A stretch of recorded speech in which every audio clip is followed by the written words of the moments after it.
Here are 10 facts about Marx's life and work. Number 1. His high school was raided by authorities. Heinrich, who was deeply influenced by Enlightenment philosophers like Voltaire, taught Marx at home until 1830. Marx then attended the Friedrich Wilhelm Gymnasium. The headmaster, Johann Hugo Wittenbach, frequently hired liberal teachers who advocated reason and the freedom of speech. The police suspected the school of protecting revolutionaries, and even went so far as to raid the school in 1832 during Marx's matriculation. Number 2. His weak chest helped him avoid military service.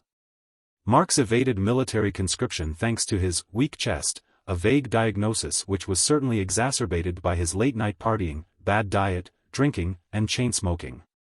His father even told him how best to avoid the draft, writing to Marx, "If you can, arrange to be given good certificates by competent and well-known physicians there, and you can do it with good conscience, but to be consistent with your conscience, do not smoke too much."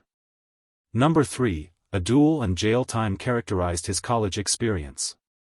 Marx attended the University of Bonn beginning in 1835, but most of his time seems to have been spent being drunk and disorderly.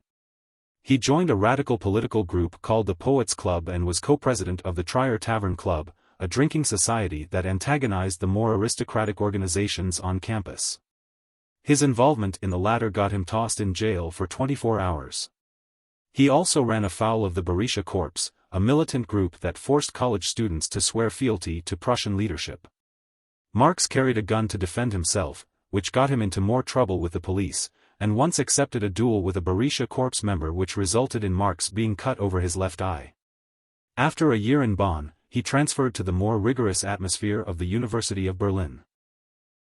Number 4. He had a controversial marriage to a childhood friend. A couple of years before Marx was born, his father had befriended Ludwig von Westphalen, a Prussian aristocrat with some liberal leanings. His daughter Jenny von Westphalen met Marx when she was 5 years old and he was 1. When she was 22, Jenny and Marx became engaged. She cancelled a previous engagement to a young member of the aristocracy, even though they weren't from the same social class, and men marrying older women was frowned upon at the time in Prussia.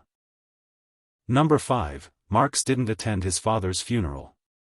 Marx's wild college years drove a wedge between him and his family, an indication of his intellectual rebellion from their bourgeois complacency.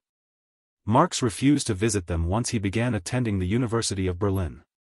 His father was dismayed at his son's recklessness and wrote, a year before he died, that Marx should try to establish his social respectability by writing an ode heaping praise upon Prussia and its rulers.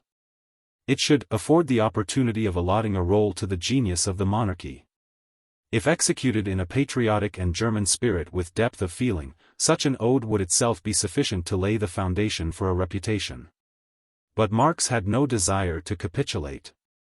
When Heinrich Marx died of tuberculosis in May 1838, Karl did not make the journey home from Berlin.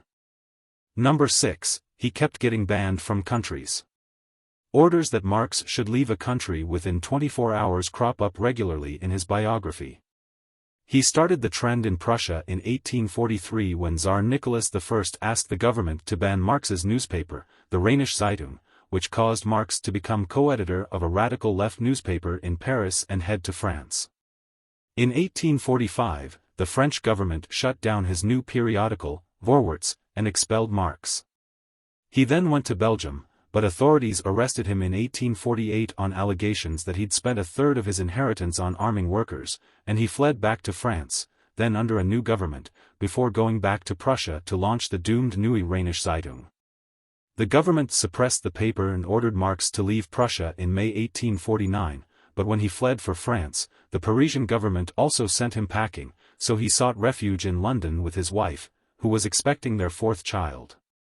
He built a life in England, but died a stateless person. Number 7. His love poems and novels were unpublished during his lifetime. Beyond his political philosophy and economic projects, Marx also penned several love poems to Jenny, a play set in a mountain town in Italy, and a satirical novel called Scorpion and Felix. None of his fiction saw the light of day during his lifetime, and Scorpion and Felix has only survived in fragments, but all of his work was published posthumously in the 50-volume set of Marx and Engels's collected works.